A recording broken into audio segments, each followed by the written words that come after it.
A história começa com o homem mais poderoso desse anime lutando contra um exército de militares. Obviamente, os homens do governo não têm chances contra os poderes paranormais dele, então eles apelam para vários tanques de guerra, mas esses pedaços de metal gigantes são como folhas de papel para os poderes dele. Os militares então o cercam com vários helicópteros, mas o Ryobo os derruba usando pedaços de um palito de pirulito. Após derrotar todos os militares, o Ryobo caminha até um soldado gravemente ferido e diz: "O que foi? Vai ficar só olhando mesmo? Vamos, me prenda." Além disso, ele diz que de acordo com as leis locais, ele tem direito de se manter calado e continuar usando o seu traje de estudante. Depois disso, a cena corta para uma prisão de segurança máxima localizada em uma ilha. Lá, os presos estavam se divertindo, assistindo e participando de lutas muito bem organizadas. E enquanto a luta acontecia, o chefe desta prisão estava olhando a foto do Ryobo com um sorriso no rosto. De volta à luta lá embaixo, o homem chamado Hinomiya estava dando o melhor de si na luta e com um soco muito bem encaixado, ele nocauteou o seu oponente. Devido à sua vitória, o Hinomiya ganha apenas uma única barra de chocolate, pois nessa prisão, isso é tudo que os presos têm para apostar. Do nada, um helicóptero passa por cima da cabeça dos presos e todos se reúnem para ver quem acabou de chegar nessa prisão. O Hinomiya não perde a oportunidade e também se junta à multidão. Lá, todos veem o Esper mais forte, o Ryobo Kyosuke, chegando. Ele é recebido pelo chefe da prisão, que o apresenta o seu poderoso sistema de segurança, que impede que qualquer pessoa use seus poderes nessa ilha. No entanto, o Ryobo interrompe as falas do homem e diz que não está interessado nas falas de um porco. O chefe pergunta se ele é o líder da organização chamada Pandora, e ele diz que sim, e até mesmo revela que os seus novos membros ganham esse chaveirinho. No entanto, no momento ele só está recrutando aqueles que têm poderes sobrenaturais. O subordinado do chefe, ao ver a falta de respeito do Ryobo, vai até ele e o soca, e diz novamente que nesta ilha, o poder dele não vale de nada. Em resposta, o Ryobo olha para o homem e pergunta se os dispositivos dessa ilha podem realmente anular seus poderes. Quando ele diz isso, várias armas são apontadas para ele, mas o Hinomiya pede para que todos se acalmem, pois o Ryobo é apenas um garoto. A atitude do Hinomiya chama a atenção do Ryobo, então ele caminha lentamente até o homem e começa a conversar casualmente com ele, mas os oficiais dessa prisão interrompem o Ryobo, por isso ele ergue um helicóptero para os atacar, mas os homens rapidamente gritam, pedindo para que eles aumentem a interferência no poder dos Espers. Dessa vez eles conseguem suprimir o poder do Ryobo e no fim eles mandam o Hinomiya e o Ryobo para uma solitária. Eles não ficam na mesma cela, mas devido às paredes finas do lugar, parecendo de casa germinada, eles conseguiram conversar normalmente. O Ryobo perguntou o porquê dele ter o defendido e o Hinomiya revelou que ele odeia Espers. No entanto, ele também odeia ver pessoas indefesas sendo atacadas. Ao ouvir isso, o Ryobo começa a rir e ele pergunta se o Hinomiya também não é um Esper, e ele diz que sim, e é exatamente por ser um Esper e ter vindo parar nesse cemitério de pessoas com poderes que ele se odeia. No fim, o Ryobo revela que ele só vai cumprir uma missão nesse lugar e depois irá embora, e o Hinomiya, já sem esperanças de fuga, apenas o deseja boa sorte. Do outro lado da tela, o chefe dessa prisão estava planejando eliminar o Ryobo, afinal de contas, ele não sabe se o Ryobo pode realmente usar o seu poder. Na hora do almoço, o Ryobo fica atrás do Hinomiya e isso incomoda, pois o Ryobo chama muita atenção. Quando o Ryobo foi pegar o seu prato, ele percebeu o cozinheiro colocando um tempero especialzinho para ele, por isso ele deu a sua comida para o Hinomiya, que comeu tudo com um sorriso no rosto, tadinho. Na hora da sobremesa, o Hinomiya foi participar de mais uma luta para conseguir um chocolatinho. O Ryobo entrou no meio da disputa e apostou um enlatado produzido pela organização dele. Após apostar, ele pediu para o Hinomiya vencer. No entanto, o Hinomiya perdeu as forças e levou uma surra. Quando o Hinomiya caiu, o Ryobo disse a ele que o seu sonho seria realizado e ele iria sair dessa prisão conforme o combinado. Rapidamente, os oficiais chegaram e levaram o Hinomiya a um hospital. No entanto, quando o Hinomiya acordou, ele deu de cara com o Ryobo e ao olhar ao redor, o Hinomiya percebeu que os médicos estavam feridos e um outro preso estava prestes a ser operado na cabeça. Então, o Ryobo olhou para ele e disse: "Bom, é isso que eles chamam de hospital, um local de experimentos." O fato de ambos estarem ali não passou de um plano do Ryobo, e agora o Hinomiya tem a chance perfeita para escapar. Do nada, um policial armado aparece, mas o Hinomiya o desmaia e pega sua arma. O Ryobo o elogia e pergunta onde ele aprendeu isso, e em resposta, o Hinomiya diz que na sua terra natal ninguém dava trabalho para um Esper, então ele foi obrigado a prestar serviço militar. Os dois seguem pelo caminho indicado pelo Ryobo, até chegarem em uma sala ampla, com algo no centro. Ao ver esse local, o Ryobo se enfurece e pega a arma do Hinomiya para destruir as máquinas e as informações dessa instalação. Do nada, uma garotinha aparece chamando o Ryobo de Major, e ele promete atirar dali. No entanto, o chefe da prisão aparece, dizendo que o Ryobo irá se arrepender por ter deixado ser preso apenas para resgatar essa garotinha. O homem então estala os seus dedos, e uma cópia barata do Berserker aparece. Essa coisa tem as células cerebrais dos Espers mais fortes que já passaram por esse hospital, sendo esse o soldado mais forte que existe. O Ryobo chama o monstro de coitado e o ataca, mas os seus poderes são anulados anulados antes de o atingir. O monstro segue usando vários tipos de poderes sobrenaturais contra o Ryobo, e ele realmente sente que essa coisa não é fácil de se lidar. Para piorar a situação, quando o Ryobo tentava se reposicionar para usar os seus poderes, o monstro estava prevendo os seus movimentos e o antecipando devido aos seus poderes de telepatia. Ambos estavam se movimentando igual loucos no ar, até que do nada o Ryobo foi jogado no chão pelo monstro. A garotinha então perguntou se ele estava bem, e com um sorriso no rosto ele disse que iria dar tudo certo, afinal de contas ele é o mais forte. Ao ouvir isso, o chefe dessa prisão ri e diz que a sua aberração foi classificada com um poder de nível 7, e o Ryobo retruca isso e diz que essa aberração nunca teria o mesmo nível de poder que a rainha dele. Então, quando o monstro iria atacar o Ryobo novamente, o Hinomiya deu um tiro nele e o monstro atacou, mas o olho do Hinomiya brilhou e os poderes da criatura foram anulados. Após fazer isso, o Hinomiya fugiu e o Ryobo viu que a garotinha estava cheia de hematomas em seu corpo. Isso o irritou, então ele removeu seu limitador de poder para acabar com essa farsa. Quando ele remove o seu limitador, o seu corpo se envolve por uma energia roxa e apenas de andar, ele destrói a área no chão ao seu redor. O monstro tentou o atacar, mas agora os seus ataques são inúteis. O Ryobo joga o monstro contra a parede e depois o arremessa no teto do lugar. Feito isso, ele diz para os seus companheiros descansarem em paz e elimina definitivamente o monstro. O monstro é explodido e os seus restos começam a cair. Um pedaço cai no Hinomiya e desse pedaço um hamster aparece se perguntando onde é que ele está. No fim, o Ryobo eliminou o chefe desse lugar e explodiu todo o laboratório de pesquisas. Feito isso, ele moveu todos para um lugar seguro e ligou o seu limitador de poder. Do nada, um vidro começa a se quebrar atrás deles e é só nesse momento que o Hinomiya percebe uma embarcação gigantesca parada atrás deles. O Ryobo agradece a um homem chamado Mag e esse mesmo homem olha para os presos e diz que a Pandora destruiu o governo desse país. Por conta disso, eles agora são livres para fazer o que desejarem. Os presos comemoram e o Ryobo diz ao Hinomiya que um homem sempre cumpre sua promessa. Então o Hinomiya pode subir na embarcação dele. Quando o Ryobo se vira, o Hinomiya se abaixa e pergunta o nome da garotinha e o Ryobo diz que o nome dela é Yugiri. Um tempo depois, dentro da embarcação, o Mag pergunta ao Ryobo se está tudo bem deixar um homem como o Hinomiya entrar na catástrofe, que no caso é o nome da embarcação deles. E o Ryobo pergunta se ele tem alguma coisa contra sua decisão. Mal sabiam eles que o Hinomiya é um espião e nesse exato momento ele estava reportando ao seu superior que ele conseguiu se infiltrar com sucesso na catástrofe. Alguns dias depois, vemos o Hinomiya sendo obrigado a passar um hidratante no corpo de uma moça de cabelos azuis, mas ao chegar perto dela, ela começa a sentir dor de cabeça. Por isso, ela o obriga a ficar longe dela. Logo em seguida, o Ryobo aparece e se diverte jogando o Hinomiya em uma piscina e colocando um tubarão ali dentro para o Hinomiya lutar contra ele. A cena então retorna para o momento em que o Ryobo apresentou o Hinomiya a todos. Ele pediu para o Momotaro atacar o novo membro da Pandora e quando o poder do hamster é anulado, todos ficam chocados. O Ryobo então pede para Yugiri tentar ler a mente do Hinomiya, mas ela não consegue aplicar os seus poderes nele. Para piorar tudo, ao tentar entrar na mente do Hinomiya, a Yugiri acabou ficando com dor de cabeça. Então o Ryobo abre a boca e revela que o Hinomiya é o counter perfeito de pessoas com poderes sobrenaturais. Só de ficar perto do Hinomiya, alguns espers chegam até mesmo a sentir dor de dente e náuseas. Todos se preparam para se afastar do Hinomiya, mas o Ryobo vai lá e diz que esse homem não decidiu nascer assim, obviamente zoando com a cara dele. Voltando para a atualidade, após a luta com o tubarão, o Hinomiya acabou tendo que pegar algumas roupas emprestadas com o Mag. Ele tenta puxar assunto com o homem, mas ele não confia no Hinomiya. Do nada, duas crianças aparecem e o Mag diz a elas para não seguirem pelo mesmo caminho que ele, pois aquele local é para quem tem permissão. Ao ouvir isso, o Hinomiya fica com vontade de investigar essa área, mas um membro antigo da Pandora começa a fazer bullying com ele, o colocando para limpar a catástrofe. Durante a noite, o Hinomiya conversa com o seu chefe e ele revela que as pessoas da Pandora parecem ser pessoas do bem, mas o seu chefe o lembra de que todos eles são membros da organização mais assustadora do mundo, a Pandora. Enquanto isso, o Mag estava relatando tudo que ele descobriu sobre o Hinomiya para o Ryobo. Basicamente, os relatos que ele deu a eles estão corretos, mas existem alguns furos na sua história. Então, para fazer uso do seu novo peão, o Ryobo decide colocar o Hinomiya para trabalhar na próxima missão deles. Então, a cena corta para todos eles em cima de uma lancha, a caminho da próxima missão. Eles entram na cidade usando a lancha e vão até um esconderijo subterrâneo, onde o Hinomiya fica surpreso ao ver vários itens com a marca da Pandora. Além disso, eles pegam algumas armas e produtos contrabandeados. Tudo isso para fechar uma certa troca com um mafioso local. Após pegarem a carga deles, eles partem e o Mag percebe alguém os observando. Então, ele usa o seu poder para sintetizar uma asa e eliminar aqueles que estavam coletando informações sobre eles. O inimigo retruca no mesmo momento, mostrando que também tem poderes, mas o Mag o derrota mesmo assim. Porém, mais inimigos aparecem, o que acaba fazendo o Mag se atrasar para retornar até os seus companheiros. Então, ao conseguir se comunicar com o Mag por telepatia, todos descobrem o que está acontecendo e vão o ajudar. O Ryobo rapidamente obriga o Hinomiya a trabalhar também. Chegando no local das batalhas, o Hinomiya apenas observa, sem entender entender nada do que está acontecendo. Tudo que ele entende ao ver as batalhas sendo finalizadas é que todos os membros da Pandora são muito habilidosos. Quando o Ryobo chega perguntando o que aconteceu, ele recebe a informação de que a organização com quem eles iriam fazer troca simplesmente os traiu. Então, na calada da noite, o Ryobo se encontra com a família Maldini para negociar. Bem longe dali, o Hinomiya estava com uma sniper mirada na cabeça do líder inimigo. Em um flashback do passado, vemos que o Hinomiya recebeu a missão de atirar ao sinal do Ryobo, e nesse momento o Hinomiya sabia que ele precisava atirar para provar que ele não é um espião. Bem perto dele estava o garoto das ondas sonoras e a Momiji, que no caso é a mulher de cabelo azul. Eles estavam eliminando os inimigos ao redor para que o Hinomiya pudesse concluir o seu trabalho. Durante a conversa do Ryobo, o Mag informa ele que após algumas investigações, eles descobriram que o líder da máfia fez um acordo com o governo para ir contra ele. Por isso, o Ryobo dá ordem para o Hinomiya atirar, mas o cara hesita, e então o Ryobo acaba sendo baleado. Nesse exato momento, os atiradores se transformam em Ryobos, e com medo, eles acabam atirando uns nos outros. O Ryobo então vai até o Hinomiya e tenta usar o seu poder nele, mas devido ao Hinomiya estar com o coração acelerado, o poder dele aumentou ainda mais, negando até mesmo o poder do Ryobo. Então, como o Hinomiya não hesitou em matar alguém, o Ryobo o considerou uma pessoa do bem e disse que ele passou no teste. Dito isso, o Ryobo entrega ao Hinomiya um limitador de poder, e depois que o Hinomiya sela o seu poder, eles se teleportam para a sala da conversa, e o líder da máfia que estava ali presente não passava de um robô. O verdadeiro líder da máfia é um Esper muito poderoso, e ele estava no prédio onde o Hinomiya estava parado, e graças ao poder do Hinomiya, foi fácil encontrar o verdadeiro chefe da máfia e derrotar todos os seus subordinados poderosos. Bem de longe, o Ryobo revela que irá eliminar o seu ex-amigo chamado Carlo, e então o velho usa os seus poderes, mas o Ryobo consegue o conter. Rapidamente, o Ryobo libera o seu poder e explode o corpo do seu antigo amigo junto com tudo ao redor. E depois que o assunto é resolvido, o Hinomiya apenas observa o estrago que o Ryobo fez em toda a área em apenas um segundo. Um tempo depois de volta à catástrofe, o Mag pediu para Yugiri investigar a mente do Hinomiya, pois agora ele tem um limitador, então pode ser que ela consiga ler sua mente. No entanto, a pequena diz que ela só segue as ordens do Major. Do lado de fora do barco, o Hinomiya finalmente foi aceito como um membro da Pandora, e então a mulher chamada Momiji Kano e o Fujiura finalmente revelaram seus nomes para ele. Logo em seguida, o Ryobo apareceu brincando com o Hinomiya, dizendo que no futuro ele irá revelar tudo sobre a sua organização para ele, o que obviamente mostra que o Ryobo já sabe que o Hinomiya é um espião, mas está fingindo que não sabe por algum motivo. Algum tempo depois, em um resort de luxo na Europa, vemos que várias organizações de Esperos foram convidadas para participar de um evento. Dentre todos os convidados estavam 2 agentes especiais da Babel, que no caso é uma organização responsável por cuidar dos Esperos no Japão. O homem com mais cor é o Sakaki, e o seu parceiro sem cor nenhuma se chama Minamoto. Ambos estavam conversando, até que do nada, eles percebem que o Ryobo e os seus fiéis companheiros estavam nesse evento. Eles vão até o Ryobo, dizendo que esse lugar não é para pessoas como ele. O Sasaki até mesmo pega o Ryobo pelo colarinho para falar asneiras, mas o Ryobo diz já ter decorado o rosto de todos os seus futuros inimigos, e por isso ele já está indo embora. O Sasaki o solta, e quando o Ryobo estava saindo, ele estala seus dedos, desligando a luz, e quando a luz se liga, uma pichação aparece na parede, dizendo que a Pandora passou por ali. O Sakaki e o Minamoto foram até os oficiais cuidando da segurança nessa área, e pediram para serem informados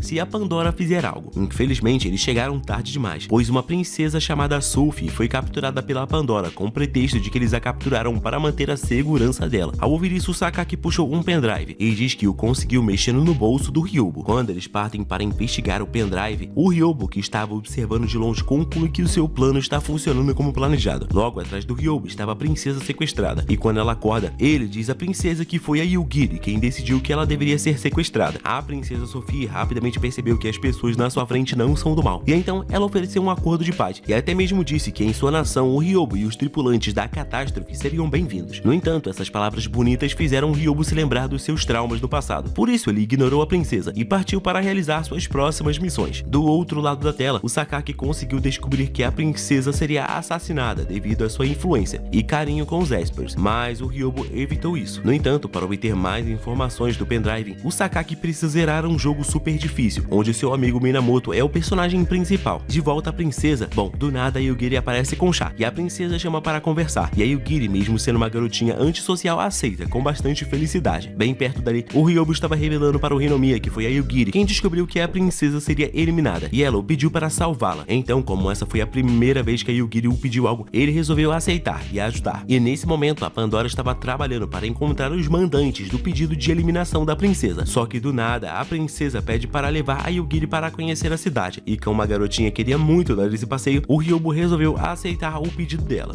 No entanto, ele usou um poder de hipnose em toda a cidade, para que todos se pareçam com a princesa Sophie, permitindo assim que as duas possam andar andar tranquilamente pela cidade. Além disso, o grupo do Ryobo conseguiu detectar a organização que deseja eliminar a princesa, e então ele começou a eliminá-los, um por um. Na rua, a princesa e a Yugiri estavam passeando e se divertindo, enquanto o Hinomiya as observava. O Sakaki e o Minamoto finalmente terminaram de destravar o pendrive e já correm para o investigar, mas eles encontram vários dados secretos e são impedidos de irem longe nesses dados, porque eles são confidenciais. No entanto, com apenas uma pequena análise, o Minamoto descobriu quem é o verdadeiro culpado. A cena então corta e vemos que a princesa levou a Yugiri até um certo orfanato. Acontece que há muito tempo atrás, a Yugiri estava naquele orfanato e a princesa Sophie, cuidando das crianças, é uma lembrança muito boa que ela guarda consigo. Do nada, um militar do exército aparece e logo atrás dele estava o Minamoto, gritando que esse homem é o mandante do crime. O homem atira contra a princesa, mas o Hinomiya a defende. O homem diz que por culpa da princesa, o país deles está em declínio. Tudo porque ela gastou muito dinheiro do governo criando uma organização de proteção aos ESP. As ameaças do homem fazem a Yugiri liberar o seu poder assustador, mas o Ryobo chega rapidamente a acalmando e destruindo a pistola do militar. No fim, a princesa diz que a Yugiri deve ficar com o Ryobo e ele beija a mão dela, prometendo cuidar dessa criança. Depois disso, ele deixa a princesa nas mãos do Minamoto e desaparece da frente deles. Depois de tantas missões, o Ryobo finalmente decidiu retornar ao Japão e ele sabe que isso irá chamar a atenção da Babel, mas ele diz que está apenas com saudades da sua rainha. Enquanto ele se preparava para os receber, o Hinomiya estava reportando ao seu superior que ele ainda não conseguiu chegar no centro da catástrofe, pois a segurança da Pandora é muito rígida e um novato como ele não tem tal permissão. Do lado de fora, um helicóptero da Babel estava sobrevoando o navio da Pandora e o Ryobo já esperava por eles. Enquanto isso, o Hinomiya estava procurando a sala secreta, mas a localização da sala foi trocada e o Fujura o encontrou procurando a sala e achou tudo isso bastante suspeito. No entanto, a catástrofe começou a ser atacada, então o Fujura mandou o Hinomiya se preparar para lutar. Na parte superior da catástrofe, os membros da Pandora estavam sendo derrotados um após o outro, e enquanto isso acontecia, o Minamoto anunciava que foi emitida uma ordem de prisão para o Ryobo Kyosuke. Então ele e todos os membros da sua tripulação devem se entregar. O Ryobo estava chateado com isso, pois ele sempre foi um simples aluno perfeito, mas a sua atenção muda quando ele vê uma ruivinha bonitinha voando e o chamando para lutar. Ele se teleporta para a frente dela, a chamando de sua rainha, e diz que ela cresceu bastante desde a última vez que ele a viu. Ela revela já estar no ensino médio, então o Ryobo a trata como uma adulta, a atacando. Ela desfaz o primeiro golpe dele e logo em seguida ambos começam a trocar golpes no ar. Enquanto isso, o Hinomiya e o Fujura estavam cercados por uma garota muito poderosa. O Fujura a ataca, mas ela se esquiva dos seus golpes sonoros. O Hinomiya arremessa o hamster na garota, mas ela o joga para longe e o hamster grita "por quê?". Tadinho. Pelo menos isso deu ao Hinomiya a chance de se aproximar e imobilizar a garota. Ela obviamente não entendeu nada do que aconteceu, porque ela tentou usar o seu poder e não conseguiu. E então o Hinomiya pergunta à garota quem ela é e para quem ela trabalha, mas ele acaba sendo capturado por uma outra garota. Após prender o Hinomiya, a garota tenta ler a mente dele, mas ela falha miseravelmente. Enquanto ela reportava isso à sua amiga, o Hinomiya percebeu que ambas são membros da Babel, sendo elas ésperas mais famosas do Japão. As duas começam a vasculhar o corpo do Hinomiya por algo, e ao encontrarem o limitador dele, elas o ativam. Para a felicidade de ambas, elas encontram o que procuravam no hamster, que no caso era uma chave para entrar na sala secreta da catástrofe. E o Hinomiya, ao ver que as duas estavam indo para o seu objetivo final, ele vai lá e pede para ser levado, nem que seja como refém. E as garotas acham legal levar um escudo com elas. As duas seguem para o local onde a chave deve ser usada, e lá estava o Mag. O homem as ataca, mas elas realmente usam o Hinomiya como escudo e conseguem nocautear o Mag e a Momiji. Elas então rapidamente assumem o controle da catástrofe, usando um pequeno acessório especial, e mudam a direção da embarcação para os seus companheiros. Ao ver isso, o Ryobo pergunta o que aconteceu, e a ruivinha vai embora, dizendo que agora eles não podem mais fugir. O Ryobo então retorna à catástrofe, e a Momiji o informa que ela não consegue assumir novamente o controle da catástrofe. Devido às circunstâncias especiais desse dia, o Hinomiya até mesmo estava na sala de controle, e ele estava se perguntando se a Babel está atrás da mesma coisa que ele. Do nada, o Ryobo diz que ele vai resolver tudo sozinho. Então, quando o Ryobo iria se teleportar, o Hinomiya o segurou, e já no território inimigo, o Hinomiya informou que ele vai ser útil contra os ésperos de alto nível. Bom, rapidamente o Ryobo e o Hinomiya salvam seus amigos que haviam sido capturados, e o Ryobo os teleporta de volta para a catástrofe, até que do nada uma granada aparece na frente do Hinomiya, mas o Ryobo o salva, e logo em seguida as três crianças mais poderosas do Japão aparecem. Então o Ryobo decidiu as enfrentar e pediu ao Hinomiya para obter o controle da catástrofe. O Hinomiya vai atrás de resolver isso, mas ele dá de cara com a Fujiko Tsubomi, a diretora da Babel, sendo ela uma pessoa com poderes incríveis, igual ao Ryobo. Ela, conhecendo o poder do Hinomiya, mantém a distância e fica arremessando objetos nele de longe. Do nada, a embarcação é atacada por mísseis, e isso dá ao Hinomiya a oportunidade de agarrar o braço da Tsubomi. Nesse momento é revelado que o Hinomiya pode usar o seu poder de duas formas, que é limitando os poderes ao redor dele, e a outra é desferindo uma onda de cancelamento de poder em qualquer direção que ele quiser. quiser, e foi por esse motivo que a Tsubomi não conseguiu se afastar dele antes que ele chegasse perto dela. Ele rapidamente a nocauteia e quebra o controle da catástrofe. O Magi então rapidamente muda a rota da embarcação e o Hinomiya é rendido pelo Minamoto. No entanto, o Hinomiya rapidamente atira um pedaço do controle da catástrofe no Minamoto e o homem desvia, mas agora já é tarde demais, pois o Hinomiya não costuma perder no corpo a corpo. Nesse momento, mais uma explosão acontece, então o Hinomiya usa essa oportunidade para pular da embarcação inimiga e no fim o Ryobo resgatou e o elogiou pelo seu ótimo trabalho. Chegando na catástrofe, todos reconhecem o talento do Hinomiya e ele recebe uma chave para as salas secretas. A Babel não desiste e revelam um grupo de embarcações prontas para atacá-los e capturá-los. As 3 crianças do Japão são permitidas a liberarem todo o seu poder e fazendo isso, elas são capazes de puxar a catástrofe em direção a elas. O Ryobo então parte dizendo que irá lidar com a sua rainha. Nesse momento, o Hinomiya pergunta o porquê daquela garota ser chamada de rainha e então é dito a ele que o nome dessa embarcação na verdade é Rainha da Catástrofe e eles revelam que a Pandora é uma organização que luta contra a opressão das pessoas sem poderes e no futuro em que o Ryobo não existir, o líder deles será a garota que eles chamam de rainha, a garota de nome Akashi Kaoru. O Kyosuke libera o seu poder novamente e ele rapidamente rebate o poder das 3 garotas unidas e as nocauteia à distância. Feito isso, ele limita novamente o seu poder e podemos ver que o uso total dos seus poderes de certa forma o afeta negativamente. Após o ato do Ryobo, o Magi ativou o poder total da catástrofe, cobrindo a embarcação inteira com um escudo e a colocando para voar. Feito isso, eles abrem um espaço no céu e desaparecem da vista da Babel. As 3 crianças do Japão começam a chorar, dizendo que elas quase capturaram o Ryobo e o Minamoto as acalma, dizendo que eles conseguiram bastante informação. No fim, elas culpam o Sakaki por não fazer nada e no fim, o Minamoto e a Tsubomi conversam a sós sobre o que vem acontecendo com o Ryobo e o próprio Minamoto olha para o céu e diz para o Ryobo não morrer. Depois disso, vemos que todos já se acomodaram no Japão e essa é a primeira vez que a Yugiri vem ao Japão, então ela está muito animada em ver as cerejeiras. Já o Hinomiya não estava nem um pouco animado, afinal de contas, a catástrofe foi enviada para um amigo do Ryobo, o Masaru, a arrumar. Após deixar o trabalho para o seu amigo fazer, o Ryobo subiu para realizar outras missões. Enquanto isso, todos estavam aproveitando a oportunidade para curtir o Japão, o que acaba deixando o Hinomiya ainda mais bolado com tudo. No entanto, o Magi disse que o objetivo deles aqui é fazer compras para todo mundo. Bem na frente deles, a Momiji estava tentando escolher algo para a Yugiri, mas a garotinha acaba ficando bolada, pois ela queria escolher sozinha suas coisas. Ela sai correndo de todos eles e o Hinomiya recebe ordens para cuidar da garota. Sem escolha, o Hinomiya sai correndo atrás da garota com a sua mala gigante nas costas. As pessoas, quando veem a Yugiri sozinha, ficam se perguntando se ela é uma garota perdida. Ela ignora isso e caminha até uma loja de amuletos e fica apenas desejando um, pois ela não tem dinheiro para comprar. Nesse momento, o Hinomiya chega e ajuda a garotinha comprando o amuleto que ela queria. E depois que a Yugiri viu uma criança saindo feliz do parque, o Hinomiya percebeu que a garota queria muito a mesma felicidade que aquela criança. Então ele decidiu a levar no parque. Na entrada, eles veem uma placa dizendo que a entrada de ésperas de alto nível é proibida nesse parque. Mas o Hinomiya diz à garotinha que isso não é um problema. Ele desativa o seu limitador de poder. E isso acaba dando um pouco de dor de cabeça na Yugiri. Mas ela precisa suportar isso para entrar no parque. Eles ficam juntos, vendo as atrações. Até que o Hinomiya tem a incrível ideia de deixar uma criança sozinha no parque para ir comprar bebida. Mas ele só fez isso para poder conversar com o funcionário da Babel, que estava o seguindo. O Minamoto então abre o jogo. Diz que deseja conversar com o Hinomiya, pois ele descobriu a verdadeira identidade dele como espião dos Estados Unidos. Em um lugar a sós, o Hinomiya tenta mentir, dizendo que ele não é um espião. Mas a Tsubomi aparece e diz que apenas o fato dele ter dado ideia para eles já comprova que ele é um espião. Eles dizem que o agente deles está tomando conta da Yugiri, então ele não deve se preocupar com ela e pode continuar com a conversa. Eles pedem para o Hinomiya passar informações para eles, pois eles desejam capturar todos os membros da Pandora de uma vez só. Obviamente, o Hinomiya pede um motivo para fazer isso, e a Tsubomi o ameaça, e também diz que o Ryobo tem um passado sombrio, onde ele matou inimigos militares, e também matou todos os antigos membros da Babel, somente por eles serem humanos normais. Na época, o próprio Ryobo disse que não faz sentido uma agência que fiscaliza e ajuda os ésperos ser comandada apenas por pessoas normais, por isso ele matou todos. A mulher do cabelo branco diz conhecer muito bem o Ryobo desde aquela época, e ao ouvir isso, o Hinomiya encara o corpo da mulher, e a pergunta quantos anos ela tem. E esse tipo de resposta, uma mulher velha nunca responde. Eles demoram tanto conversando que o Sakaki acabou ignorando a Yugiri e não ajudar um garoto que se perdeu na sua família. Ela usa o seu poder e encontra a família do garoto, mas por ela ter poderes sobrenaturais, os pais do garoto rapidamente vão embora do lugar. Todos ao redor ouvem sobre os poderes dela e começam a comentar sobre isso, o que acaba deixando a Yugiri bastante desconfortável. O Sakaki tenta ir resolver a situação, mas os policiais dizem que ele deve se afastar. Começam a perguntar a Yugiri se ela é uma esper. A atitude das pessoas ao redor fazem os poderes dela ficarem instáveis. Então a imaginação dela começa a hipnotizar todos, fazendo com que todos os humanos que estão observando se pareçam com monstros, exatamente como ela os vê. O Sakaki liga para o Minamoto e o Hinomiya remove o seu limitador para salvar a Yugiri dessa situação. Após a ajudar, ele diz à garota que está tudo bem e ela fica feliz com a presença dele e até mesmo chora no seu colo. Nesse momento, os outros membros da Pandora aparecem e ao ver a Yugiri em cima do Hinomiya, eles começam a julgar julgá-lo como um tarado, mas ele explica que não foi isso que aconteceu. Ao olhar ao redor, o Mag percebe o olhar preconceituoso de todos, e então ele pede ao Hinomiya para desligar o seu poder, e quando ele faz isso, eles teleportam todos para um lugar sem nenhum espectador aleatório. Enquanto isso, o Ryobo estava cuidando dos seus assuntos pessoais, e é claro que no fim de tudo, ele deu uma boa olhada na sua rainha. De volta ao galpão onde a catástrofe estava sendo consertada, o Hinomiya vê a Momiji dizendo a Yugiri que eles são uma família. Ele comenta sobre isso, e então a Momiji abre o jogo com ele, dizendo que há muito tempo atrás, a cidade onde ela vivia estava em uma espécie de guerra civil. Após a explosão de uma bomba, ela foi a única a sobreviver, e obviamente os militares iriam a capturar por ela ser uma esp. Nesse momento, ela foi salva por um garoto, e logo em seguida o Ryobo apareceu com Fujiura no colo. Ela diz que todos da Pandora são iguais a ela, e que o Ryobo deseja criar um mundo onde eles possam ser felizes. Ainda nesse mesmo dia, durante a noite, eles fazem uma festa de aniversário para o Ryobo, comemorando seus infinitos anos de idade. Cada um dá um presente diferente para o Ryobo, e o presente mais comovente é o da Yugiri, que no caso foi um amuleto de proteção, e ela deu esse presente como se ela sentisse que o Ryobo está em perigo. No fim, um presente foi cobrado do Hinomiya, mas ele mesmo nem sabia que hoje era o aniversário do Ryobo. Então todos dizem que no próximo ano ele deve se lembrar. No entanto, no próximo ano, tanto o Hinomiya quanto o Ryobo sabem que eles não vão estar mais juntos, pois um pretende terminar o seu trabalho de espião, e o outro já sabe que não irá viver mais do que um ano. E é nesse momento que o Hinomiya olha para o Ryobo com uma única dúvida em sua mente. Ele deseja saber se o Ryobo realmente é um vilão, ou se ele é um salvador dos Espers. Quem é realmente o verdadeiro Ryobo Kyosuke? É isso que o Hinomiya quer saber. Nessa mesma noite, o Hinomiya conversa com o seu superior, e ele é informado de que a missão dele acaba a partir do momento em que ele obter o item que foi solicitado de dentro da catástrofe. Ele também é lembrado de que agora eles estão em um momento perfeito para concluir essa missão, pois o Japão é um aliado dos Estados Unidos. O Hinomiya hesita um pouco em responder, então ele se lembra do seu passado, onde ele foi rejeitado pelos outros Esper e chamado de inútil pelo seu poder ser cancelar poderes e dar dor de dente em todo mundo. Na época, ele foi expulso do esquadrão Esper, e enquanto saía do lugar, ele foi abordado por esse homem, que o convidou para se tornar um agente investigativo dos Estados Unidos. Agora, ele só precisa obter tal item desconhecido e reportar aos seus superiores isso. No entanto, o Hinomiya sente que a Pandora não é uma organização maligna. Do lado de fora da catástrofe, vemos que tudo deu certo, e a embarcação está novinha. Enquanto o Mag falava sobre a próxima missão deles, o Ryobo estava sentindo uma dor no peito, mas ele disfarçou tudo e se reuniu com todos. A missão atual deles é roubar um novo dispositivo que mexe com o poder das pessoas. Normalmente, o certo deveria ser destruir tal dispositivo, mas o Mag acha que esse item também pode ser útil para eles. Depois de realizar essa missão, o Ryobo pretende ir embora do Japão, pois ele já viu a sua rainha e se divertiu bastante aqui. Essa notícia deixa o Hinomiya um pouco apertado, pois ele deve cumprir sua missão ainda estando no Japão. O Ryobo percebe fazer uma cara estranha e tira um pouco de sarro com a cara dele. Um tempo antes da missão, o Hinomiya foi se divertir um pouco com a galera, mas o seu objetivo principal era descobrir o porquê da Babel estar atrás deles. Ele tenta obter informações com a Momiji e o Fujiura, mas mesmo que eles saibam do passado sombrio do Ryobo, eles não dizem isso ao Hinomiya. No entanto, a Momiji diz ao Hinomiya que ele deveria tentar perguntar diretamente ao Ryobo. Afinal de contas, o Hinomiya parece sempre receber uma certa atenção especial dele. Do nada, a Yugiri aparece chamando pelo Major. O Momotaro diz que ela teve um pesadelo, e no fim, ela escolhe o Hinomiya para acompanhar até a cama. No quarto da pequena, o Hinomiya lê um livro para ela dormir, e quando ele estava saindo, o Momotaro manda ele deixar o livro dela na biblioteca. Na biblioteca, o Hinomiya guarda o livro, mas acaba revirando alguns livros em busca de informação, até encontrar uma foto do Ryobo com a diretora da Babel, a Tsubome. Do nada, o Ryobo aparece, e o Hinomiya se esconde. Ele vê o Ryobo ir até um certo livro e o abrir. Quando ele faz isso, um homem do cabelo grande aparece. Seu nome é Utsumi. O Ryobo dá a Utsumi um papel contendo toda a informação da catástrofe, e ao usar o seu poder no papel, o Utsumi entende imediatamente como essa embarcação funciona. O Ryobo então diz que o seu tempo é curto, então quando alguma coisa acontecer com ele, o Utsumi deve cuidar de tudo em seu lugar. No entanto, o Ryobo diz que ele não irá morrer até eliminar todos os normais da face da Terra. Quando ele diz isso, o Utsumi sente a presença de alguém, mas não havia ninguém no lugar. Porém, o Ryobo encontra o limitador do Hinomiya ali. O Hinomiya nesse momento já estava do lado de fora, reorganizando seus pensamentos, e no dia seguinte, enquanto todos se divertiam normalmente, o Ryobo jogou o Hinomiya na piscina e deu a ele o seu limitador. O Hinomiya agradeceu, e por um breve momento ambos ficaram olhando um nos olhos do outro, em busca do que fazer em relação ao futuro. Então o Hinomiya cria coragem e pergunta se o Ryobo realmente pretende criar um mundo onde só os Espers existem, e em resposta a isso, o Hinomiya o pergunta de que lado ele ficaria se isso fosse verdade. Durante a noite, mesmo hesitando, o Hinomiya liga para o seu chefe e avisa que no dia seguinte, às 8 horas, ele iria realizar a sua missão. Ele vazou informações para Babel. No entanto, ele diz que se as 3 crianças poderosas do Japão aparecerem, isso vai dificultar sua missão. Então seu chefe não pode deixar que elas participem dessa missão, tá ligado? Do outro lado da tela, a Babel também estava se preparando para a missão, e por pressão dos americanos, eles não iriam levar as 3 crianças. A Kaoru tentou forçar sua presença nessa missão a todo custo, mas o Minamoto a disse que isso é uma missão apenas para adultos. No dia seguinte, durante a noite, a Pandora inicia sua missão, se teleportando para o local local onde o dispositivo está. Eles começam emboscando seus inimigos, mas do nada são emboscados pela Babel. O Ryobo chega à conclusão de que finalmente o ato final do Hinomiya começou, mas ele só pretende entregar a catástrofe para sua rainha. Quando o Ryobo parte, ele é impedido pela Kaoru, que revela saber da profecia da catástrofe a partir da clara evidência dos Espers da Babel. Ela pede para ele se deixar ser capturado e deixar a catástrofe com eles, mas o Ryobo pergunta o que eles irão fazer com os seus amigos, e a Kaoru responde sem ter certeza, dizendo que o Minamoto e seus amigos irão resolver isso de forma pacífica. Ela tenta deter o Ryobo, nem que seja força, mas ele libera o seu limitador de poder e começa a amassar a sua rainha de porrada até ela desmaiar. Após a deter, ele a deixa em um lugar seguro e desativa o seu limitador. Quando ele faz isso, seu coração se aperta novamente, e então o Ryobo apenas pede por mais tempo para resolver suas pendências. Enquanto isso, o Hinomiya estava retornando à catástrofe para realizar sua missão, mas chegando lá ele encontrou a Yugiri esperando pelo Ryobo. Ele conversa com a garota e a manda esperar no seu quarto, pois o Ryobo é forte e ninguém pode ir contra ele. A garota concorda com ele e vai embora pro seu quarto. E então, quando ela se vai, o Hinomiya finalmente entra no centro de poder da catástrofe, chamado aí de Itália 8. O Hinomiya diz estar esperando pela equipe americana, mas ele pede para que os residentes da catástrofe sejam respeitados como civis normais, pois eles não fizeram maldade alguma. O chefe do Hinomiya aceita o seu pedido, e quando a ligação dele é desligada, o Ryobo aparece atrás dele dizendo: "Ah, então esse foi o lado que você escolheu." O Ryobo revela saber da sua identidade desde o início, devido às suas artes marciais e técnicas de tiro compatíveis com a de militares americanos, sem contar em toda a atitude artificial dele. No entanto, o Ryobo queria ver as decisões que o Hinomiya iria tomar depois de conhecer melhor a Pandora. Além disso, o Hinomiya tem um olhar que o lembra de um certo garoto tolo. Porém, agora chegou a hora do Hinomiya morrer, assim como o Ryobo morreu há muito tempo atrás, tomando uma bala no meio da cabeça. Frau! No passado, vimos que uma guerra atingiu o Japão, e o Ryobo nasceu no continente. Então, quando ele retornou ao Japão para conhecer as terras onde o seu pai nasceu, ele primeiro conheceu a Fujiko Tsubomi. A garota já sabia que ele tinha poderes sobrenaturais, e que ele iria se hospedar na casa dela. O Ryobo a tratou com bastante respeito, mas ela o pediu para abandonar as formalidades e a tratar como a sua irmã mais velha. O pai da garota brinca com o Ryobo, dizendo para ele ter cuidado com a Tsubomi, pois ela é mimada igual uma rainha. Em resposta a isso, a Tsubomi agrediu seu pai,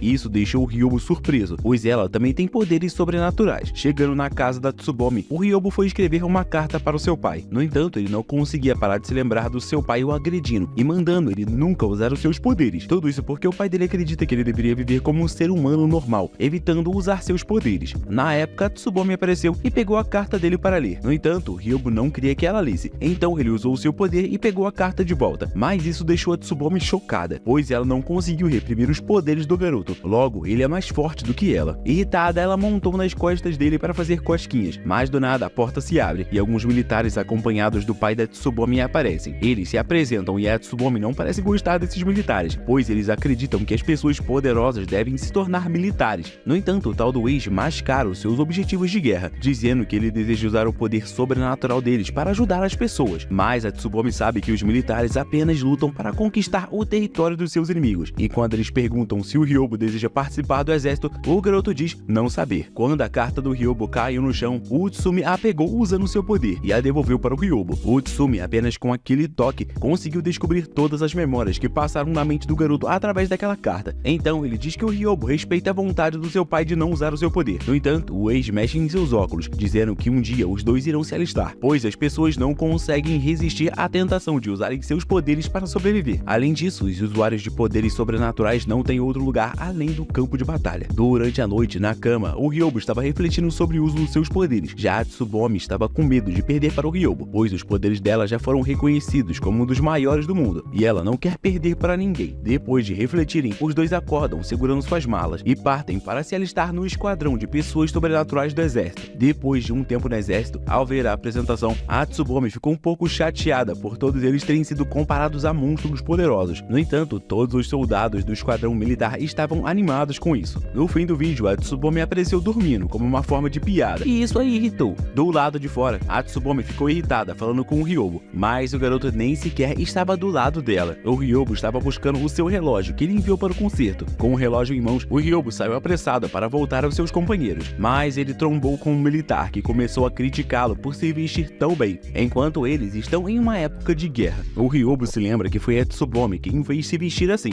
mas ele não diz nada e apenas ficou ouvindo, até que do nada a Tsubomi aparece e começa a peitar o policial. Tudo começa a ir de mal a pior, e então a Tsubomi enfia o seu sorvete cotonete na cara do policial e o chuta, nocauteando ele e um oficial da marinha que estava tentando acalmar o seu amigo. O Eiji e o Utsumi chegam e dizem que ela fez merda, e ela, ao ver o policial da marinha deitado, se arrepende da besteira que fez. Um tempo depois, vemos que como punição, o Ryobo e a Tsubomi acabaram sendo obrigados a ficarem dentro de casa. No entanto, dentro de casa, Tsubomi não foi incentivada a pedir desculpas, e sim se manter do jeito que ela é, pois todos do esquadrão com poderes sobrenaturais já tiveram problemas uma vez ou outra com os militares, especialmente o Utsumi, que sempre ouve todos o mandando cortar o seu cabelo. Enquanto isso, o Eiji estava lidando com os outros comandantes militares. Eles queriam que o esquadrão com poderes sobrenaturais fossem treinados como soldados normais. No entanto, o Eiji disse que isso era desnecessário, pois um Esper sozinho poderia eliminar mais de 100 soldados, mas os generais apenas falaram que o esquadrão de poderes sobrenaturais são um bando de monstros reunidos. Do lado de fora, alguns Espers estavam ouvindo isso e estavam doidos para jogar uma bomba dentro daquela sala. No entanto, eles esperaram o Eiji lidar com eles, e no fim, o Eiji decidiu demonstrar o valor do seu esquadrão a partir de uma disputa dos melhores poderes militares contra o maior poder do seu esquadrão. A proposta desta batalha era bem simples. Eles iriam ser o orgulho do exército. No entanto, em caso de derrota, eles seriam os culpados das falhas, e o esquadrão deles, com o tempo, seria dissolvido, sendo essa uma proposta bem justa na opinião de todos. A Tsubomi propõe que ela cuide disso, pois foi ela quem causou essa confusão. No entanto, o Eiji escolhe o Ryobo, pois o garoto é a entidade mais poderosa já registrada nesse mundo. Depois de ser escolhido, ele recebe um treinamento de elite sobre combate aéreo. Durante a noite, enquanto ele estava tomando um banho, a Tsubomi foi até lá o motivar e dizer que ele é o mais forte, por isso ele não pode perder para ninguém. O Ryobo se anima e promete não perder. No dia seguinte, a Tsubomi e o homem com poder de teleporte vão até o inimigo que lutará contra o Ryobo para o cumprimentar aí, mas o homem se irrita e chama os dois de monstro. Ele começa a balançar o seu avião, fazendo com que os dois sejam mandados para longe. Ele segue em frente até se encontrar com o Ryobo. O Ryobo começa a se mover loucamente pelo ar para não ser atingido, mas de acordo com os seus companheiros, ele estava se movendo devagar, pois o novo avião do inimigo atinge 500 km por segundo, mas o Ryobo é capaz de quebrar facilmente a barreira do som. Antes da batalha, o Ryobo estava recebendo dicas finais sobre como derrubar um avião inimigo. No entanto, o Ryobo, com um olhar sinistro, disse que bastava ele acertar a cabeça do inimigo que tudo seria resolvido, e o seu tutor foi obrigado a concordar com ele. Durante a batalha, o inimigo no avião estava quase atingindo o Ryobo, e o garoto, enquanto lutava, estava se sentindo pesado, como se algo estivesse o segurando. Os companheiros do Ryobo avaliaram que ele é apenas um garoto, por isso a pressão da batalha está o afetando. No entanto, o Eiji acalmou a todos, dizendo que assim como eles, ele também apostou sua vida a esse esquadrão, por isso ele tem certeza de que não errou ao escolher o Ryobo para participar dessa batalha. E de acordo com o Eiji, quanto maior for a pressão que o Ryobo estiver passando, maior será a capacidade de combate que ele irá liberar. Durante a batalha, o Ryobo estava enxergando uma imagem do seu pai, tentando impedir de usar os seus poderes, mas o garoto disse que ele não poderia deixar de ser quem ele realmente é. Afinal de contas, ele é o maior Esper desse mundo. É nesse momento que ele se lembra do Eiji falando que o poder que ele tem é um presente de Deus, e que se ele dominar totalmente o seu poder, ele poderá ir aonde ele quiser nesse mundo. É nesse momento que o Ryobo começa a voar em uma velocidade absurda, ganhando espaço suficiente para mirar no seu inimigo e acertar o vidro do seu avião. Se o Ryobo estivesse usando uma arma de verdade, aquele homem teria morrido, mas ele usou apenas uma bala de tinta, o que foi aí o bastante para provar o seu valor. Do nada, o Eiji informa ao Ryobo que um submarino inimigo foi detectado, e esse inimigo não é uma simulação, e sim uma batalha de verdade. O submarino era americano, e ele estava perseguindo algo. Do nada, 3 golfinhos pulam, e eles se comunicam com um esquadrão Esper, pedindo por ajuda, dizendo aí que eles estão procurando por um asilo político. Um dos golfinhos, infelizmente, é explodido pelo submarino, e os outros 2 continuam fugindo. Nesse momento, o Ryobo avança para salvar os golfinhos. No entanto, por não conseguir pegar velocidade instantaneamente, ele não iria chegar a tempo, mas o homem da batalha simulada o deu uma carona no ar, e o Ryobo conseguiu impedir as 2 bombas de se colidirem com os golfinhos. Depois disso, o submarino militar americano recuou, e deixar eles recuarem foi uma ordem do governo japonês, pois as relações entre o Japão e os Estados Unidos estavam muito tensas nessa época. Todos ficam felizes e retornam ao barco, mas o homem que estava escoltando os golfinhos sobreviventes recebeu uma revelação assustadora, pois um dos golfinhos olhou para ele e o disse para ter cuidado, pois a morte dele e dos seus companheiros está próxima. Depois disso, vemos o Ryobo já mais velho, entrando na sala do Eiji assustado, o perguntando sobre a bomba de Hiroshima. O Eiji disse que esse é um novo tipo de bomba, e que agora a guerra terá que acabar. O Japão não tem mais poder para lutar contra uma bomba desse calibre, e tirando o Ryobo, todos do esquadrão Esper estão feridos. O Ryobo insistiu dizendo que estava bem, e que ele poderia sozinho impedir um novo ataque de uma bomba desse calibre, mas o Eiji diz que o destino deles já está selado. Ele mostra ao Ryobo um dispositivo criado usando o cérebro daquele golfinho que foi morto, e usando o poder do golfinho, eles conseguiram prever até mesmo o futuro, e o futuro mais certo é aquele onde o Ryobo se torna o terrorista mais poderoso e comanda a maior organização desse mundo. Dito isso, o Eiji diz que os inimigos não podem saber que o Japão tem um monstro tão poderoso como o Ryobo. Por isso, ele atira várias vezes contra um Ryobo gentil, que só pensava no bem da sua nação e amigos. Foi nesse momento, antes de sua morte, que o Ryobo percebeu que ele e todos os seus companheiros não passavam de meras ferramentas. Ele recebeu uma última bala em sua cabeça, e quando o Eiji estava se despedindo dele, o Ryobo se levantou todo ensanguentado, com seu cabelo totalmente arrepiado, e eliminou o Eiji. Desde então, ele decidiu nunca mais perdoar os normais que traíram aqueles com poderes sobrenaturais, e prometeu a si mesmo que eliminaria todos os normais. Depois de descobrir o passado sombrio do Ryobo, voltamos aos momentos atuais, onde o Ryobo está atacando o Hinomiya a uma certa distância. O Hinomiya fica preocupado com a forma com que ele está sendo atacado,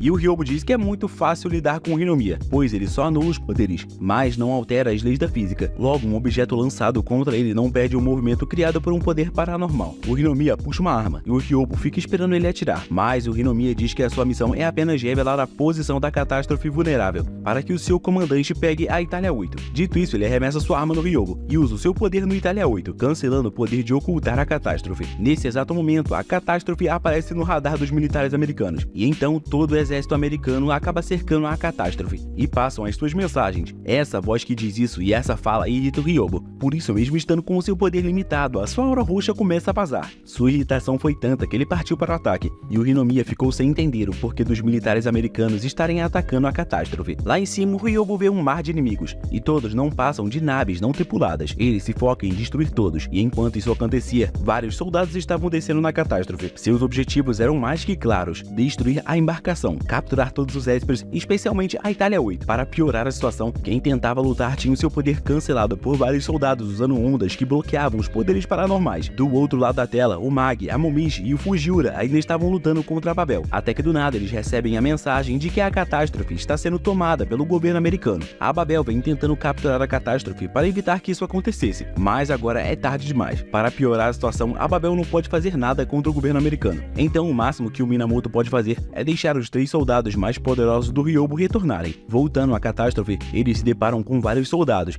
e até mesmo a Itália 8 já havia sido removida do lugar. O Hinomiya estava tentando falar com seu chefe, mas ele não estava recebendo respostas. A Yugiri estava tentando se esconder, mas ela foi descoberta, e quando os guardas foram assegurar, ela usou seu poder, deixando um soldado vendo até mesmo o próprio Satanás voltando à Terra. Então eles foram obrigados a ligar o inibidor de poderes, e o líder deles mandou que eles ligassem o dispositivo no máximo, o que fez a Yugiri desmaiar. O hamster encontrou o Hinomiya os traindo, e antes que ele pudesse os atacar, ele recebeu um porradão e caiu desmaiado no chão. O Hinomiya seguiu seu caminho até o seu chefe, mas ao ver a forma como a Yugiri estava sendo tratada, ele se rebelou, dizendo que não é um monstro, e apontou a sua arma para o seu chefe, mas ele não atirou, e por isso ele levou um disparo no meio do peito e caiu igual merda no chão. Com a sua missão cumprida, os americanos começaram a recuar, e o Hinomiya nem mesmo percebeu tudo o que aconteceu. Ele estava prestes a atacar o mesmo submarino que ele viu anos atrás atacando os golfinhos, mas do nada várias bombas explodem na catástrofe. Ele viu seus amigos salvando as crianças de serem eliminadas, e o Ryobo estava desesperado com tudo acontecendo, mas o Mag o repreendeu e o disse que ele é o único que pode salvar a todos. Isso faz o Ryobo se acalmar, e quando os inimigos começam a atacá-los à distância, o Ryobo mais uma vez diz que irá cuidar de tudo sozinho. Ele libera mais uma vez o seu poder, e usando a sua espada azul mais o seu poder vermelho, ele forma o roxo e o dispara contra os submarinos. Todos que são atingidos por essa energia são literalmente destruídos. Não sobra nada de quem é atingido por esse golpe. Enquanto ele lutava, todos estavam recuando através da porta onde eles foram emboscados pela Babel. O Fujiura encontrou o hamster, e ficou faltando apenas a Yugiri e o Major a serem salvos. No entanto, uma explosão acontece, o jogando pela porta, e devido à destruição da catástrofe, a porta se fecha, os deixando longe da embarcação. O Hinomiya, que estava jogado no chão após ser baleado pelo seu chefe, percebe que na verdade ele não foi baleado, pois o limitador que o Ryobo deu o protegeu de qualquer dano da bala. Ele olha para o céu e vê o Ryobo protegendo a catástrofe usando seu último fôlego de vida, e quando o Ryobo fica totalmente sem forças, o Hinomiya sai correndo para o salvar. Enquanto caía, o Ryobo começa a se lembrar do seu pai, dizendo para não usar os seus poderes, senão ele será usado. Além disso, ele não deveria ter confiado tanto em um traidor. Mesmo que ele seja um Esper, ele também estava pronto para usá-lo. Então, quando o Ryobo iria pegar o relógio que o seu pai lhe deu há muito tempo atrás, o Hinomiya o salvou do afogamento. Ao retornar à superfície, o Hinomiya encontrou a Tsubomi. Ela os ajudou a encontrar um lugar tranquilo para ficar, e também resolveu as questões diplomáticas, ameaçando todos os altos escalões para que eles não se intrometessem nos assuntos da Babel. Quando o Ryobo acorda, ele dá de cara com a Tsubomi. Ele rapidamente pergunta onde o Hinomiya está, e ela diz que ele não está por perto. Ela tenta perguntar ao Ryobo o motivo pelo qual os Estados Unidos agiram com tanta força em relação a ele, mas o Ryobo se manteve em silêncio e ficou pensando apenas baseadas na voz daquele homem americano, que se parece com a voz de um certo japonês filho da mãe. Enquanto os dois não conversavam, o Hinomiya estava passando por uma cirurgia para remover um implante cerebral que conectava ele com o pessoal dos Estados Unidos. Após a cirurgia, o Hinomiya pergunta onde o Ryobo está, mas a mulher se nega a fazer isso, pois o Ryobo nunca deixaria um traidor vivo. Ao ouvir sobre o Ryobo, uma das 3 ésperas mais poderosas captura a moça bonita e obtém as informações dela sobre o Ryobo. Após descobrir isso, as 3 se preparam para partir, e o Hinomiya insiste bastante em ir com elas, mesmo sabendo que pode ser morto pelo Ryobo. Todos partem de carro, com o Hinomiya dirigindo um veículo para as 3 moças que só sabem voar. Depois disso, em uma pausa, o Hinomiya conversa com a Kaoru. Ela diz que quando era pequena, o Ryobo a ajudou, mas ele só ajuda os Espers. Em resposta, o Hinomiya diz que ela é a futura rainha da catástrofe para o Ryobo, sendo ela a pessoa que irá comandar a rebelião dos Espers. E em resposta, ela revela que não deseja isso, e que ela sempre tentou impedir o grupo do Ryobo para evitar que o futuro deles fosse pior. No laboratório onde o Hinomiya foi operado, o Minamoto descobriu que as garotas foram atrás do Ryobo. Nesse exato momento, elas já estavam chegando no local, e ver a sua rainha preocupada com ele deixou o Ryobo bastante feliz, mas ele queria mesmo era conversar com o Hinomiya. Ele perguntou ao Hinomiya se ele conhece o dono daquela voz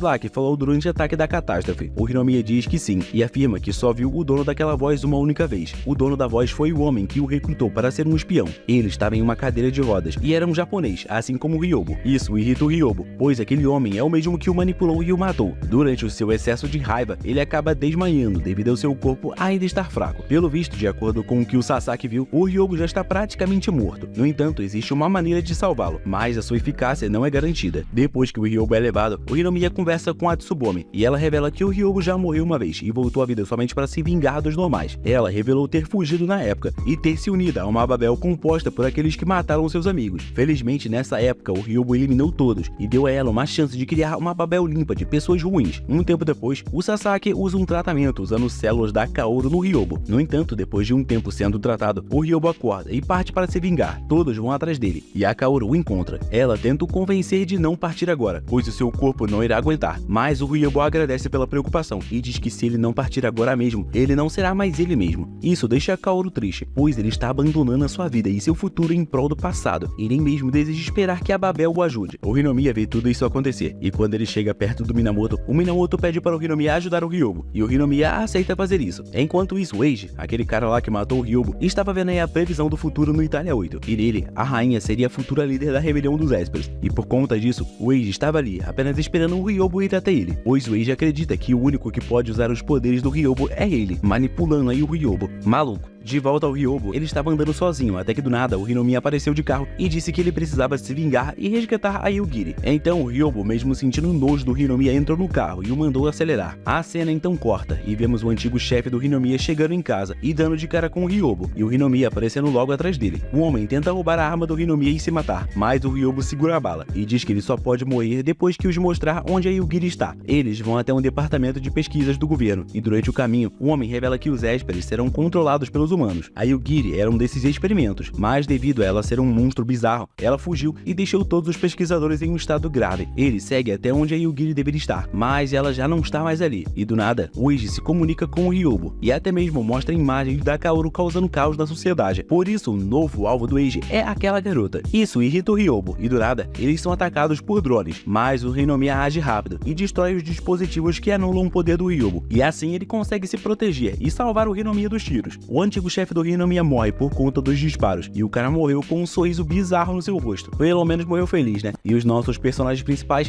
seguem fugindo dos drones. Se ele tivesse no seu auge, nem mesmo essa instalação inteira aguentaria o seu poder. No entanto, com o poder atual dele, mais os dispositivos instalados selando o seu poder, fez com que o nosso Ryobo se tornasse um personagem fraco durante essa cena. Em meio a esse desafio louco de lutar sem poder, o Ryobo encontra uma arma e a joga para o Hinomiya. 2 bastão vai ser muito útil. Eles seguem lutando, e o Ryobo usa o mínimo de poder que ele consegue. Agora o objetivo deles é escapar, e para fazer isso, eles precisam chegar no andar superior e quebrar os dispositivos de supressão de poder, para que o Ryobo possa usar o seu teleporte. Além dos drones, soldados também foram enviados para os parar, e então ambos entraram em um elevador, mas o elevador foi parado no andar 22, e no caminho deles haviam inúmeros inimigos para serem derrotados. O inimigo, para se defender sem usar seus poderes no talo, forjou uma katana, e tudo seguiu conforme o planejado, até eles chegarem em uma sala ampla, onde o Hinomiya destruiu todos os aparelhos que bloqueiam o poder. No entanto, em toda da sala, um pó que interfere o teleporte do Ryobo foi espalhado para impedi-los de fugir, e logo em seguida drones e soldados vieram os derrotar. A situação chegou ao seu limite. Ambos não podiam mais lidar com tudo isso sem que o Ryobo liberasse seu poder. Para piorar a situação, o inimigo parecia pegar leve para poder capturar o Ryobo e usá-lo em seus experimentos. O Hinomiya disse para o Ryobo fugir e pediu desculpas por nunca ter contado a verdade a ele. Mas o Ryobo se manteve firme ao lado do Hinomiya, sem liberar os seus poderes. A derrota era clara, mas o Mag e os companheiros do Ryobo apareceram os salvando. Um tempo depois, em um submarino, o Mag repreendeu o Ryobo por sempre agir sozinho. Já o Hinomiya foi chamado de traidor pelo hamster. Além disso, Fujiura foi até ele perguntar qual era o seu objetivo, e em resposta, ele disse que queria salvar a Yugiri. Ao ouvir isso, o Fujiura meteu um soco no Hinomiya e o mandou salvar a Yugiri de qualquer jeito. Seu merda, seu bosta. Dentro do submarino, eles veem que um novo governante foi eleito nos Estados Unidos, e ele tem como missão principal fazer com que os Espers e os humanos vivam em harmonia. Após a candidatura dele, vemos que tanto a Babel quanto a Pandora encontraram a Yugiri, mas cada um deles foram sendo derrotados um a um por uma Yugiri sombria e sem emoções. O Fujiura também foi derrotado, restando apenas o Ryobo e o Hinomiya para a salvarem. Enquanto caminhavam, o Hinomiya viu a Yugiri e a seguiu. Enquanto isso, um discurso do novo governante iria acontecer em uma praça, e o objetivo do Eiji era alterar o futuro, fazendo com que esse governante do bem fosse assassinado por um Esper. Assim, revoltas humanas iriam acontecer, fazendo com que os Espers tivessem sua liberdade prejudicada, e assim, a Kaoru nunca iria se tornar a rainha da catástrofe. Ele segue a garotinha até a praça, onde o novo governante irá discursar, mas é impedido na entrada. Porém, os homens da Babel o ajudam a passar. Assim, o Hinomiya consegue impedir o ataque da Yugiri ao governante, mas os policiais começam a atirar nele e no governante. A Yugiri, sendo controlada, usa seus poderes para controlar todos ao redor para eliminarem um governante, mas o Ryobo vai até ela e percebe o tipo de poder que ela está usando. Felizmente, esse tipo de poder não funciona contra ele, nem mesmo contra o Hinomiya. E lá embaixo, felizmente, o Minamoto e o seu parceiro estão perto do Hinomiya, e por isso eles não foram afetados por esse poder de controle mental em massa. O Ryobo, mesmo dizendo ser capaz de lidar com esse poder da Yugiri, se vê obrigado a lutar contra uma cópia de si mesmo. Obviamente sendo essa mais uma luta que poderia ser facilmente resolvida se ele liberasse todo o seu poder. Mas ele sabe que se ele fizer isso, a sua morte será quase de imediato. Enquanto lutava contra um surto psicótico, o Ryobo passa a reviver os traumas do seu passado, eliminando um homem em um avião antigo e sendo atacado por seus antigos companheiros. Ele é atingido por uma bala na cabeça disparada pelo Eiji, e logo em seguida é chamado de monstro pela sua versão inocente. Sem escolhas, o Ryobo diz adeus a todos e remove o selo do seu poder. Rapidamente, toda a ilusão da Yugiri é desfeita, e o Ryobo começa a ver as memórias da garota. Há muito tempo atrás, ela recobrou a sua consciência em meus experimentos, e devido ao descontrole do seu poder, ela destruiu tudo ao seu redor. Sozinha, ela passou por vários lugares fugindo da realidade, até que o Ryobo a encontrou e a salvou do desespero e da solidão, assim como ele está fazendo novamente. Ele a salva, porém o seu corpo perdeu totalmente o controle. Todos os elementos que o Ryobo controla estão fora de controle, e para piorar a situação, o seu limitador quebrou. Isso significa que o pior está prestes a acontecer. Se todo o poder do Ryobo for liberado, no mínimo ele pode acabar destruindo uma cidade inteira. Nesse momento, o Hinomiya não desiste do seu amigo, e começa uma luta sem fim para chegar até o Ryobo e anular os seus poderes. Nenhum dispositivo nesse mundo é capaz de selar os poderes do Ryobo totalmente liberados. Por isso, mesmo chegando perto dele, o Hinomiya acaba tendo muita dificuldade em o conter. Mas então ele usa o seu poder ao máximo, gritando e dizendo para que o tempo do Ryobo pare, até que ele, o Hinomiya, consiga ver um futuro que o Ryobo criará. Isso dá certo e os poderes do Ryobo são controlados, e o Hinomiya desmaia depois de fazer isso. Já o Ryobo, bom, ele fica chocado com o fato dos seus poderes terem sido totalmente controlados. E lá no Japão, de alguma maneira, a Kaoru sentiu que tudo havia dado certo e o Ryobo estava bem. Alguns dias depois, o Ryobo se encontrou com um comandante Eiji. O velho mandou o Ryobo matar, mas ele não fez isso e apenas apagou todas as memórias do homem, aplicando o poder do Alzheimer nele. Já o Hinomiya decidiu partir e viver uma vida como um mendigo, e ele decidiu fazer tudo isso sem contar ao Ryobo. Na hora da despedida do Hinomiya, a Yugiri até mesmo o chamou pelo primeiro nome e pediu para ele a visitar no futuro. Quando o Hinomiya estava indo embora, ele deu de cara com o Ryobo. Então ele se despediu do seu amigo e devolveu o seu limitador, mas o Ryobo mandou ficar com ele, pois a partir de agora o Hinomiya será o membro honorário da Pandora. Após a despedida, o Hinomiya parte sem nem mesmo saber para onde ele vai, e o Ryobo também parte com a Pandora. Agora eles não têm mais a catástrofe, mas isso é apenas questão de tempo, até que o Ryobo construa uma nova, junto com um futuro onde os Espers têm um lugar onde viver. Assim termina o anime The Unlimited Ryobo Kyosuke. Se você curtiu esse vídeo e quer ver mais recaps como esse, não esqueça de deixar o like e se inscrever aqui no canal. Assista agora um outro vídeo aqui no canal, porque eu tenho certeza que você talvez curta, ou talvez não, né? Talvez você ache um lixo, é isso. Um grande beijo para todos, tchau e até o próximo vídeo, fui.